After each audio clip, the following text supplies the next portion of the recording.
Hello guys, welcome to the Ayush academy YouTube channel. तो दोस्तों, स्वागत है आपका हमारी यूट्यूब चैनल पे। तो जैसा कि आपने थंबनेल में देख ही लिया होगा, इस सीरीज़ में आपको बायो की पूरी वीडियोस मिल जाएंगी। तो चलिए हम स्टार्ट करते हैं आज का चैप्टर। आज का जो हमारा फर्स्ट चैप्टर है, रिप्रोडक्शन इन ऑर्गेनिज्म, जो कि बहुत इंपॉर्टेंट चैप्टर है। बहुत ही सिंपल है। हमने इसको 10th में भी पढ़ा है, 9th में भी पढ़ा है। तो चलिए हम स्टार्ट करते हैं आज का लेक्चर। तो फर्स्टली, लाइफ स्पैन क्या होता है, आप नोट्स बनाते चलिएगा। इसीलिए मैं नोट्स से पढ़ा रहा हूँ, आपको एक एक वर्ड तक समझा दूंगा, ठीक है। तो पहले हम पढ़ते हैं लाइफ स्पैन। लाइफ स्पैन क्या होता है? लाइफ स्पैन मतलब the period from death the period from birth to the natural death of an organisms is called its life span. मतलब जो ऑर्गेनिजम्स का बर्थ से लेकर उसकी नेचुरल डेथ तक की जो टाइम होती है, उसको हम लाइफ स्पैन बोलते हैं। तो the period from birth to the natural death of an organisms is called its life span. तो लाइफ स्पैन में कितने स्टेजेस इंक्लूड होते हैं, ये एक नंबर के क्वेश्चंस में आ सकता है बोर्ड में, ठीक है। एक नंबर के क्वेश्चंस में ये आ सकता है कि life span of an organisms usually include 4 stage, ठीक है। 4 स्टेजेस में इंक्लूड होते हैं। एक आ सकता है एक नंबर में कि लाइफ स्पैन के जो कितने स्टेजेस में इंक्लूड होते हैं, ठीक है। तो आप बताएंगे 4 स्टेजेस में इंक्लूड होते हैं। अगर नाम भी पूछता है तो नाम याद कर लीजिए आप। फर्स्ट फेज होता है juvenility phase, second is maturity phase, third is ageing and fourth is death, ठीक है। तो जुवेनिटी फेज मतलब जुवेनिटी फेज में आप समझ सकते हैं, जुवेनिटी फेज में आपका बर्थ हुआ, ठीक है। आप बोल सकते हैं एज 6 से 12 साल तक के बच्चों को, या स्टार्टिंग से 12 साल के बच्चों तक, ठीक है। ये आपका जुवेनिटी फेज होता है। आपका बर्थ हो गया, आप 12 साल के बच्चे के अंदर तक। इसके बाद मैच्योरिटी 12 से 20 तक के बच्चों के, 12 से ऊपर के जितने हो जाते हैं उसको मतलब थोड़ा बहुत बोला नहीं था, आप मैच्योर हो गए हैं, उसको मैच्योरिटी आ गया, maturity phase. And third is ageing and senescence, ठीक है।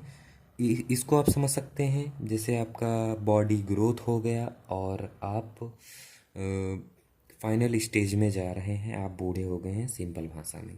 और फाइनल स्टेज होता है हमारा डेथ, आपकी अल्टीमेट नेचुरल डेथ हो गई, उसको हम लाइफ स्पैन बोलते हैं। ये सिंपली ये चारों स्टेजेस हैं। आप चारों का नाम याद कर लीजिएगा, नोट्स में इंक्लूड कर लीजिएगा अपने। तो गाइस, आगे हम देखते हैं कि जो लाइफ स्पैन हमारा टॉपिक है, इस पे किस तरह के क्वेश्चंस आते हैं। तो इस पे जो क्वेश्चंस आते हैं, जो मैंने स्टार मार्क किया है, इसको तो आप एकदम याद कर लीजिए। इस पे क्वेश्चंस कैसे आते हैं? इस पे क्वेश्चंस आते हैं, आपको ऑर्गेनिजम्स का नाम दे दिया जाएगा और उसका लाइफ स्पैन पूछा जाएगा, उसका लाइफ स्पैन पूछा जाता है, ठीक है। तो एक नंबर में आता है, जनरली आ जाता है कभी कभी, ठीक है।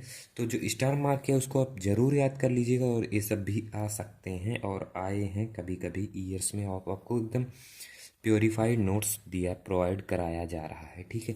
तो चलिए हम समझते हैं। अगर आपको जिसको एक नंबर भी वेस्ट नहीं करना, वो पूरा आई मीन पूरा याद करेगा, पूरा याद कर लीजिए, ज़्यादा बेटर रहेगा। नहीं तो कम से कम आप स्टार मार्क जरूर याद कीजिएगा। तो चलिए, फर्स्ट हमारा क्या है? फर्स्ट हमारा है some micro organisms. Some micro organisms में क्या आ जाते हैं, जैसे few minute to few hour. कुछ माइक्रो ऑर्गेनिज्म की लाइफ स्पेन कितनी होती है? कुछ मिनट से कुछ घंटे तक। माई फ्लाई 1 दिन, सिसीडा 1 दिन, बटरफ्लाई जो कि एनसीईआरटी में दिया है, बहुत ही इंपॉर्टेंट है, 1 से 2 week. Rice plant 4 months, wheat plant 5 months, rat 4 year, rabbit 13 year, cow 25 year, banana tree 25 year, and monkey 26 year, dog 25 year, and cat 35 to 40 year, fruit fly 40 to 50 days, ठीक। ये सब जो स्टार मार्क है वो NCERT में है और ये आ भी चुके हैं एग्जाम्स में।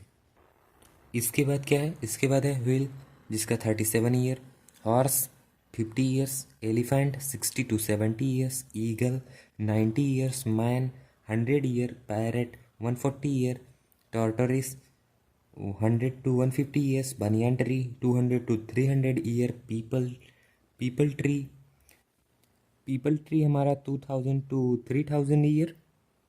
एंड रेडवुड फोर्ट जिसको चंदन का पेड़ बोलते हैं, sequoia 3000 to 4000 year. And Larrea tridentata 11300 year.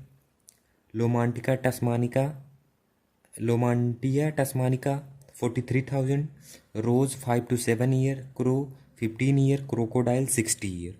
ठीक है, ये सब हमारे एनसीईआरटी में दिए। इसको हम कुछ भी नहीं करा सकते, इसमें समझाने वाली कोई बात नहीं। इसमें सबको आपको क्या करना है, आर एम आर करना है, सबको रट्टा मार रट्टा करना है। ठीक है, तो इसको आप रट लीजिएगा, 1 नंबर में आ सकता है। जिसको 1 नंबर भी वेस्ट नहीं करना वो ज़रूर रटिएगा। और जिसको तैयारी करना है बोर्ड लेवल का, जो 85 से 90% का टारगेट रखा है, वो स्टार मार्क को ज़रूर पढ़ेगा, क्योंकि स्टार मार्क क्वेश्चंस आ चुके हैं। इसके बाद हमारा टॉपिक क्या आता है, रिप्रोडक्शन। हम चैप्टर ही पढ़ रहे हैं रिप्रोडक्शन इन ऑर्गेनिजम्स। तो अब यहाँ से हमारा समझ लीजिए आपका चैप्टर स्टार्ट हो गया है। ठीक है, तो रिप्रोडक्शन क्या होता है। रिप्रोडक्शन आप सिंपली समझेंगे, रिप्रोडक्शन होता है the production of new organisms from pre existing organisms of same species is known as reproduction. मतलब न्यू ऑर्गेनिजम्स का फॉर्मेशन करना, प्री एग्जिस्टिंग ऑर्गेनिज्म मतलब पहले ही ऑर्गेनिजम्स से नए ऑर्गेनिजम्स का फॉर्मेशन करना, और सेम स्पीसीज का। मतलब ये ऐसा तो हो नहीं सकता कि हाथी का बच्चा घोड़े का बच्चा हो जाएगा, नहीं ना, समझाने के लिए बोल रहा हूँ। ठीक है, सिंपल भाषा में समझिए।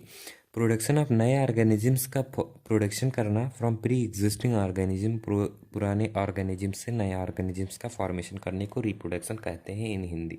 ठीक है, इसके बाद सेकंड टॉपिक, सेकंड जो एनसीईआरटी में हमको दिया है, एनसीईआरटी में, ठीक है, ये क्या बोल रहा है एनसीईआरटी हमारी। It is a biological process in which offspring in which organisms gives rise to young ones similar to itself. मतलब एकदम यही बात है। ठीक है, एक बायोलॉजिकल प्रोसेस है, ठीक, जिसमें ऑर्गेनिजम्स जो है वो यंग वंस को रिप्रोड्यूस करता है। रिप्रोड्यूस मतलब प्रोड्यूस करता है। ठीक है, प्री एग्जिस्टिंग ऑर्गेनिज्म से एक न्यू ऑर्गेनिजम्स का फॉर्मेशन करता है, उसको रिप्रोड्यूस बोलते हैं। ठीक है, ऑफ स्प्रिंग क्या है, यंग वंस को हम ऑफ स्प्रिंग बोलते हैं, ऑफ स्प्रिंग को हम चाइल्ड भी बोल सकते हैं। Similar to itself not identical. Identical और सिमिलर में बहुत ज़्यादा डिफरेंस है। ठीक है, आइडेंटिकल में डीएनए तक सेम हो जाता है, और सिमिलर में जैसे फेस कटिंग ये सब सिमिलर हो जाते हैं। ठीक है, हेयर स्टाइल ये सब सिमिलर हो जाते हैं, लेकिन डीएनए कभी सेम नहीं होता है। ठीक है, तो ये रिप्रोडक्शन हो गया। तो रिप्रोडक्शन के कुछ बेसिक फीचर्स हैं। बेसिक फीचर्स चलिए देख लेते हैं क्या है। फीचर्स ऑफ रिप्रोडक्शन जो है, फीचर्स ऑफ रिप्रोडक्शन क्या है, synthesis of RNA, protein and other biochemicals. ठीक है, रिप्रोडक्शन जो है वो आरएनए का राइबोन्यूक्लिक एसिड का सिंथेसिस करता है, प्रोटीन का सिंथेसिस करता है, और अदर बायोकेमिकल्स का भी सिंथेसिस करता है। ठीक है, replication of DNA, deoxyribonucleic acid का रिप्लिकेशन होता है इन रिप्रोडक्शन, ये हमारा फीचर है। ठीक है, and third one is cell division. Cell division में 2 टाइप के सेल डिवीजन होते हैं, आपको रिकॉल करा दूं, माइटोसिस एंड मियोसिस। माइटोसिस जो कि एसेक्सुअल में होता है, मियोसिस जो कि सेक्सुअल रिप्रोडक्शन में होता है, जिसको हम आगे पढ़ेंगे। ठीक है, तो ये सेल डिवीज़न होता है रिप्रोडक्शन में। Growth of cells, obviously reproduction हो रहा है तो सेल का ग्रोथ होगा ही।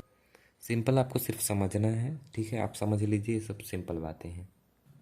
And fifth point is formation of reproductive unit. And sixth formation of new individual from reproduction.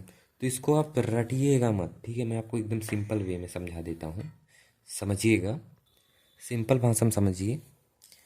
Cell division मतलब रिप्रोडक्शन हुआ, सेल का डिवीज़न हुआ। ठीक है, माइटोसिस मियोसिस जिसमें भी डिवाइड हुई। ठीक, डिवाइड होने के बाद सेल जो है आरएनए का सिंथेसिस किया, सेल प्रोटीन का सिंथेसिस करता है और अदर बायोकेमिकल्स का सिंथेसिस करता ही। ठीक है, डीएनए के जो है सम कॉपी भी होते हैं, कुछ रिप्लिकेट भी होते हैं, कुछ नहीं भी होते हैं। ठीक है, डीएनए डीऑक्सीराइबोन्यूक्लिक एसिड हुआ, सेल डिवीज़न हुआ पहले, फिर ये है, फिर ये है। ठीक, इसके बाद ग्रोथ ऑफ सेल्स, सेल का ग्रोथ हुआ, ठीक है, सेल का ग्रोथ हुआ। और जब सेल का ग्रोथ हुआ तो सेल के ग्रोथ होने के बाद formation of reproductive unit, cell का ग्रोथ हुआ तो रिप्रोडक्टिव यूनिट का फॉर्मेशन हुआ, ठीक है, रिप्रोडक्टिव यूनिट का फॉर्मेशन हुआ तो रिप्रोडक्टिव यूनिट की फॉर्मेशन के बाद नए इंडिविजुअल का रिप्रोडक्शन, नए इंडिविजुअल्स मतलब एग्जर्ट हुए, एक्सपोर्ट हुए बोल सकते हो, ठीक है, जनरेट हुई है, प्रोड्यूस हुए, रिप्रोड्यूस हुए, तो उसको हम रिप्रोडक्शन, ये हमारा फीचर हो गया। आप एकदम सिंपल भाषा में समझ गए होंगे। तो यहाँ तक जो हमने पढ़ा ये रिप्रोडक्शन के लिए एकदम बहुत ही समझ ले, बहुत ज़्यादा पढ़ लिए हैं इतना, ठीक है, इस सब आता नहीं है, लेकिन फिर भी आपको रिकॉल करने के लिए आपको पॉलिश कराया जा रहा है, ये सब आपने पढ़ चुके हैं, ठीक है, 10th में ज़रूर पढ़े होंगे, ठीक है। इसके बाद हमारा क्या आता है, types of reproduction. Types of reproduction क्या है, टाइप्स ऑफ रिप्रोडक्शन हमारा एसेक्सुअल रिप्रोडक्शन, सेक्सुअल रिप्रोडक्शन, एक एक नंबर में कभी कभी आ जाते हैं। तो टाइप्स ऑफ रिप्रोडक्शन में जैसे asexual reproduction and sexual reproduction, तो एसेक्सुअल रिप्रोडक्शन क्या होता है एंड सेक्सुअल रिप्रोडक्शन क्या होता है, चलिए अब हम इसको समझते हैं। asexual reproduction means when offspring is produced by single parent with or without the involvement of gamete formation, the reproduction is known as asexual reproduction। मतलब समझिएगा, सिंपल में आप यही बोल सकते हैं, ऑफस्प्रिंग मैंने पहले ही बता दिया, यंग वंस, यंग वंस को भी चाइल्ड बोलते हैं, मतलब when child is produced by single parent, मतलब किसी तरह का, मतलब यूनिपेरेंटल बोल सकते हो, ठीक है, सिंगल पेरेंट को यूनिपेरेंटल भी बोलते हैं, ठीक है, मतलब व्हेन ऑफस्प्रिंग मतलब चाइल्ड जो प्रोड्यूस हो वो सिंगल पेरेंट से प्रोड्यूस हो, सिंगल पेरेंट से, यंग वंस जो प्रोड्यूस हो सिंगल पेरेंट से हो, उसको एसेक्सुअल रिप्रोडक्शन कहते हैं, ठीक है, सिंपल भाषा में इसको यही है। एसेक्सुअल बहुत है इतना। अब एसेक्सुअल की कैरेक्टरिस्टिक को समझिएगा, एसेक्सुअल की कैरेक्टरिस्टिक जो है इंपॉर्टेंट है, ये आ सकता है, कभी कभी आता है, तो इसमें फर्स्ट पॉइंट क्या है, एसेक्सुअल की कैरेक्टरिस्टिक्स में आप क्या लिख सकते हैं, फर्स्ट पॉइंट हम लिख सकते हैं, एसेक्सुअल की जो कैरेक्टरिस्टिक है, ये सिंगल पेरेंट है, सबको मालूम है, ठीक है, जिसको यूनिपेरेंटल बोलते हैं, अभी मैंने बोला, ठीक है, गैमिट आर नॉट फॉर्म, ये सब रटने की नहीं है, RMR नहीं करना, रट्टा मार रट्टा नहीं करना, सबको समझना, ठीक है, समझिएगा। सिंगल पेरेंट मतलब एक मेल या फीमेल, ठीक है, सिंगल पेरेंट है, जब सिंगल पेरेंट है तो भाई सिंगल पेरेंट है, गैमिट वैसे ही नहीं फॉर्म होगा, आप खुद ही सोचिए, ठीक है, सिंगल पेरेंट तो गैमिट फॉर्म नहीं होगा, तो फर्स्ट पार्ट क्या लिख सकते हैं, ये यूनिपेरेंटल होता है, ठीक है।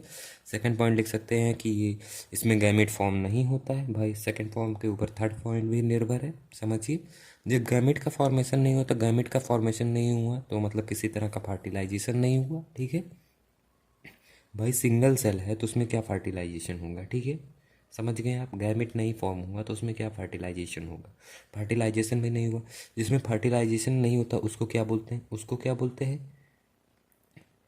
एनाजोम एजामोजेनेसिस एंड एजामोजिनी, ठीक है, एजामोजेनेसिस एंड एजोजिनी एक नंबर में आ सकता है, ठीक है, एजामोजेनेसिस या एजोमोजिनी किसको बोलते हैं, इसलिए मैंने स्टार मार्क किया है, ठीक है, कि ऐसे आ सकता है, no fertilization takes place in by which condition, इसके बाद ऑप्शन में दे देगा एजामोजिनी या एजामोजिनेसिस, ठीक है, या बोल देगा व्हाट इज एजामोजिनेसिस एक नंबर में, एजामोजिनेसिस मतलब when no fertilization takes place, या बोल सकते हैं characteristics of asexual reproduction in which no fertilization takes place, ठीक है, सिंपल भाषा में अपने भाषा में बस आप समझ लीजिए, लिख तो आप खुद ही सकते हैं, आप CBSE बोर्ड के स्टूडेंट हैं, ठीक है।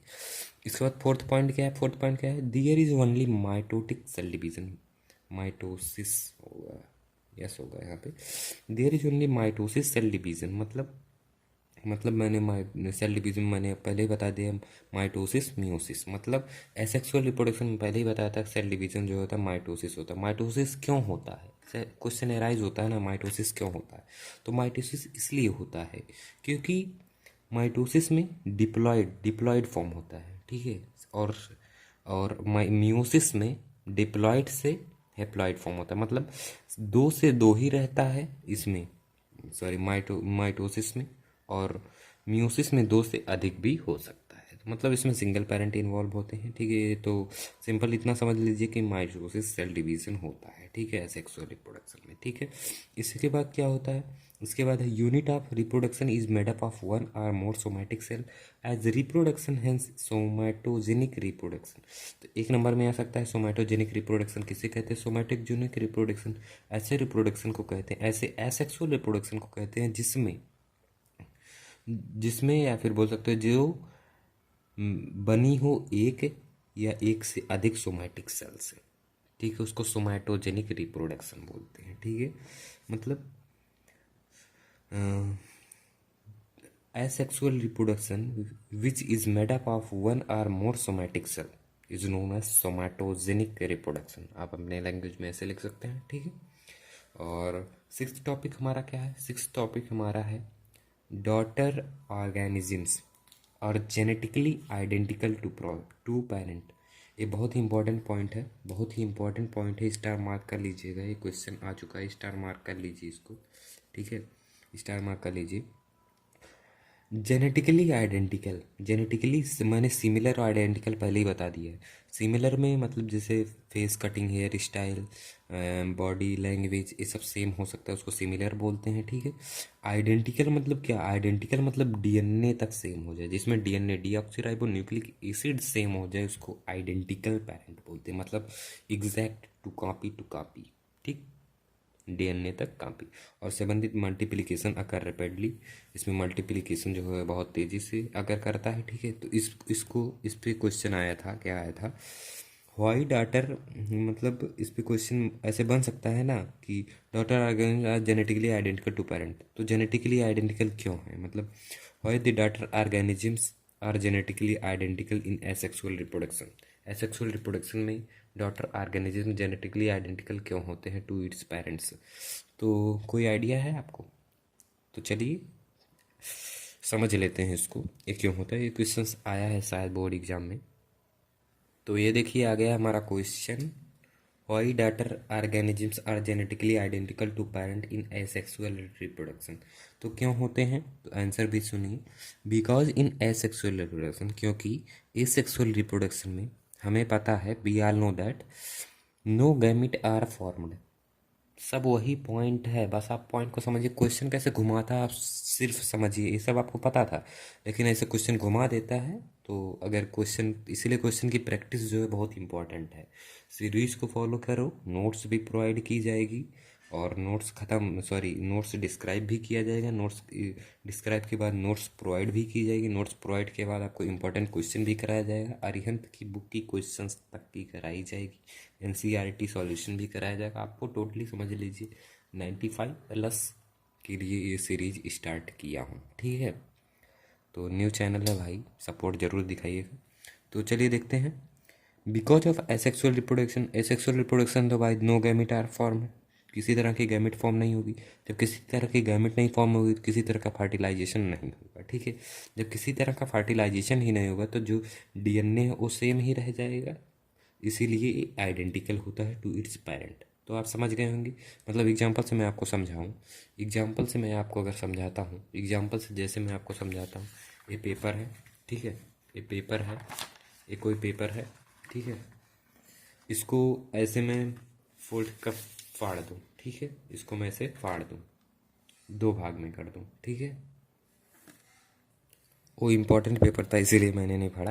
तो जैसे ये हमारा पेपर हो गया, ठीक, हमने एग्जाम्पल के लिए बता रहा हूँ, इसको मैंने फाड़ दिया, इसको मैंने ऐसे रखा और डिवाइड हुआ, दो भाग में हो गया, ठीक है, दो भाग में हो गया। तो इसमें यही तो है, जब इसमें किसी तरह की फर्टिलाइजेशन नहीं हुआ, ठीक है, किसी तरह की गैमेट का फॉर्मेशन नहीं हुआ, तो एकदम आइडेंटिकल दिख रहे हैं ना दोनों, ये दो ऑर्गेनिजम्स हो गए हैं, दो डॉटर सेल हो गए हैं, ठीक है, दो डॉटर सेल हो गए। लेकिन इसमें जो इसकी डीएनए और इसकी डीएनए क्या अलग होगी, नहीं अलग होगी।